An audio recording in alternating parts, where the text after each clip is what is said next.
शरीर भी बलहीन हो जाता है। संताप करने से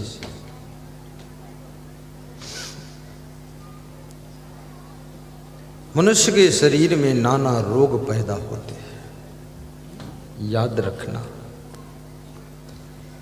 ये शरीर टेंशन के कारण भी बीमार हो जाता है। जितना तुम खुश रहोगे, टेंशन मुक्त रहो, बालक के समान आपका हृदय रहेगा, उतना ज्यादा स्वस्थ रहो। तनाव में रहने से मानसिक और शारीरिक कनेक्शन बहुत गहरा है। यदि आपका मानसिक तनाव में रहता है तो आपके शरीर के ऊपर बहुत बुरा असर पड़ता है।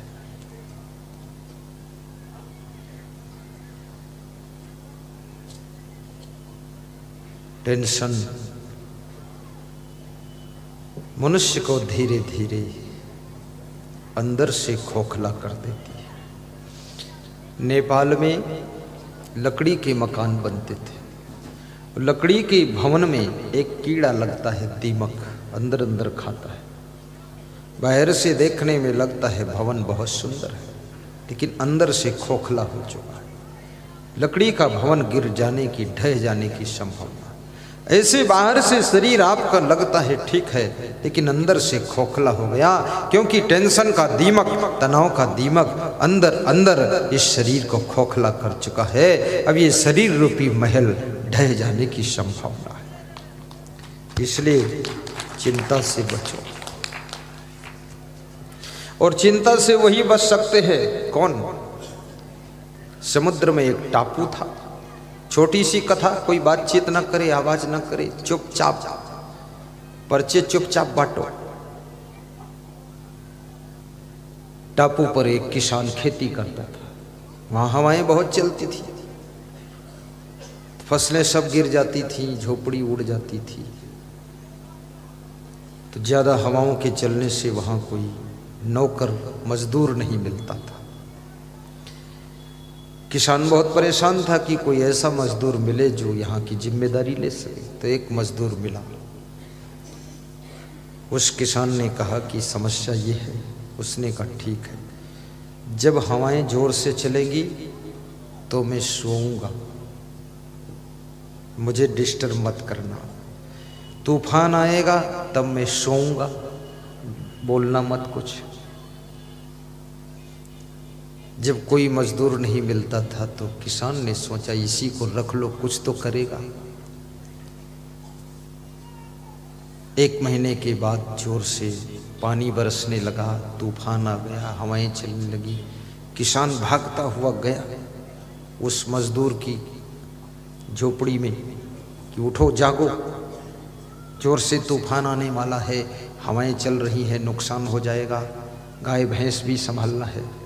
उसने कहा मालिक, मैंने तो पहले ही कहा था, जब तूफान आएगा, हवाएं चलेंगी, आंधी आएगी तो मैं निश्चिंत सोऊंगा। तो फिर क्यों आप वादा किया है तो निभाना पड़ेगा, मैं नहीं जाऊंगा। किसान सोचा ज़्यादा डांटोगे तो भाग भी जाएगा, इसलिए खुद चल के देखो। खुद जा कर के देखा तो भैंसें ठीक से बंधी हैं, और जहाँ भैंस और गाय बंधी वहाँ पर गेट ठीक से लगा हुआ है, मजबूती से रस्सियाँ बंधी हुई हैं, और फसलों को भी ठीक से पहले से बांध कर रेडी कर दिया है। कंप्लीट व्यवस्था है, कोई टेंशन नहीं। तो किसान फिर लौट कर आया, मजदूर को धन्यवाद दिया कि तू इसीलिए निश्चिंत सोता है, टेंशन मुक्त है, क्योंकि तूने अपना कर्तव्य पहले से ही पूरा कर दिया है। इस दुनिया में टेंशन मुक्त वही रहते हैं जो अपने कर्तव्य को बिफोर पूरा कर लेते हैं। बेटी की शादी जिस उम्र में करनी है, अगर आपने कर डाली है तो टेंशन आपको नहीं होगी। मकान जिस उम्र में बनाना चाहिए बनाकर रेडी कर दिया तो आपको टेंशन नहीं होगी। लेकिन जब मकान भी आपने टाइम पर नहीं बनाया, बेटी की शादी भी टाइम पर नहीं किया, बेटी की शादी के लिए पहले से धन भी कमा कर बचा कर नहीं रखा, दारू पीते रहे, जुआ खेलते रहे, इधर उधर मुंह फैलाते रहे, घूमते रहे, गप्पू नाथ लप्पू नाथ, आप टेंशन में पड़ गए, हो गए अनाथ। अब कहते अब मैं क्या करूं, इसलिए पहले से व्यवस्था बनाना चाहिए। जो बचपन में इधर उधर खेलता कूदता घूमता रहता है, पढ़ने में मन नहीं लगाता है, उसकी जवानी टेंशन तनाव में बीतती है।